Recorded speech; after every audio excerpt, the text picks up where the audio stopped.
Bend the knee!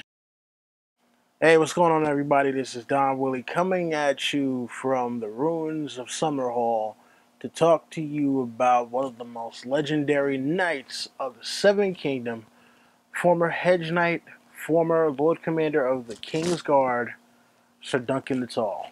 Now, for those of you who have only read the main A Song of Ice and Fire book series, you have heard of Ser Duncan The Tall and some of his exploits, but may not be fully aware of his history. For more, I suggest that you read Tales of Dunk and Egg series. There's 3 novellas there so far, which are supposed to be turned into The Knight of the Seven Kingdoms later on this year in 2015. For those of you who have read the Dunk and Egg series, then you know how great of a guy Ser Duncan The Tall is.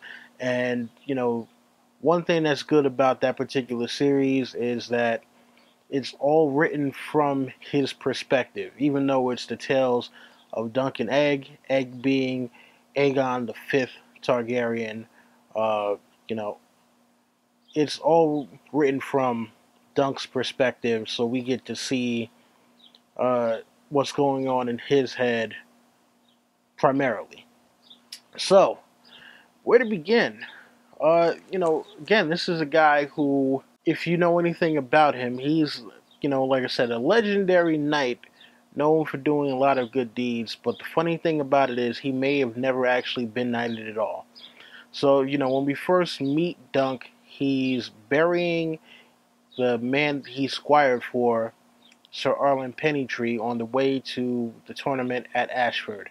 And when he finally gets there after bumping into what the person that he doesn't know was actually a Targaryen prince, when he finally gets there, he's having a hard time entering the tournament because at this point he's broke. He had to, take his master's armor and his horse and all that, and there's no one to vouch for him. And finally, he does get someone who vouches for him, and lets him join the tournament.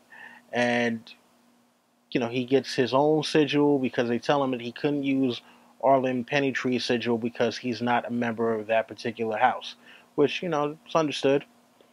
Um, Later on, we get him doing many not many, but I guess a few nightly things, like him saving a puppeteer from Aerion Targaryen because Aerion Targaryen basically was upset that the puppeteer put on a show where the dragon lost, and to him that was symbolic that, they were saying it was going to be the fall of the Targaryen dynasty. And, like I said, Dunk does a lot of things, and even though it seems that he doesn't know what he's doing a lot of times, it winds up working out for the best. And it's funny because he winds up calling himself in his own head Dunk the Lunk, thick as a castle wall, and I do believe that he actually got that from Sir Arlen Pennytree. Yeah, the manner in which he performs his duties seem to be very honorable.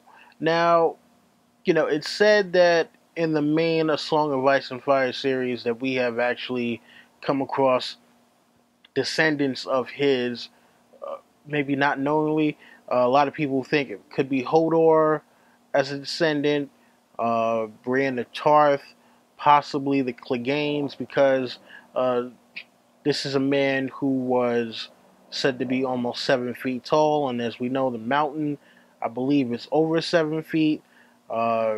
Brienne is about 6'3". Hodor is, I'm not exactly sure, but he's probably near 7 feet. The Hound is, I believe near 7 feet. And I'm hoping that we do get more because, he did die at the tragedy of Summerhall with his namesake, Duncan the Small Targaryen, and him being such a major influence on Aegon the Fifth is the reason why Aegon kind of broke tradition and gave his heir a non-Targaryen name. Yeah, we're still not sure exactly what it is that happened at Summerhall, but hopefully we will get more on what happened there and how this particular man died. Because, yeah, again, this was a tragedy.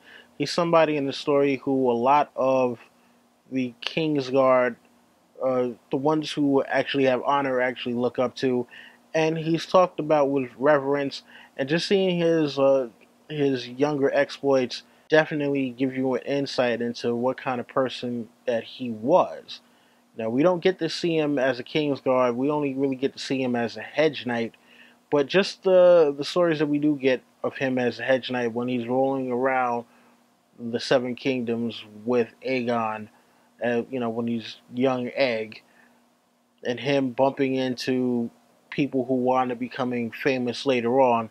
It's funny, like we see a very young, I believe an infant Walder Frey, before he becomes the late Walder Frey and, all the treachery at the Red Wedding.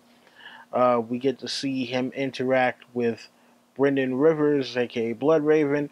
We get to see him prevent a second Blackfire rebellion when he basically puts the pieces together as to, who the people at this particular tournament that he has entered are. And so, again, I hope we do get to see more of him, because this is a character who George has found him profound enough and interesting enough to give him his own series of books. And he said that he does want to do more on him. And I'm guessing that's going to lead all the way up into Summerhall. And also, I'm guessing probably the battle that he has with Stannis' grandfather, Lionel the Laughing Storm. Again, I'd like to see a lot more on him. Hopefully we do get more. I'm pretty sure there'll probably be some more mentions of him in the main The Song of Ice and Fire series later on. But I do want George to finish the Tales of Duncan Egg series so that we get to flesh out this character and see more of his exploits. And yeah, find out exactly who his descendants are, because that would be cool. Anyway, you already know the drill. Rate, comment, subscribe, share, tell your friends, come back for more. That's been my time. Don Willie, I'm out.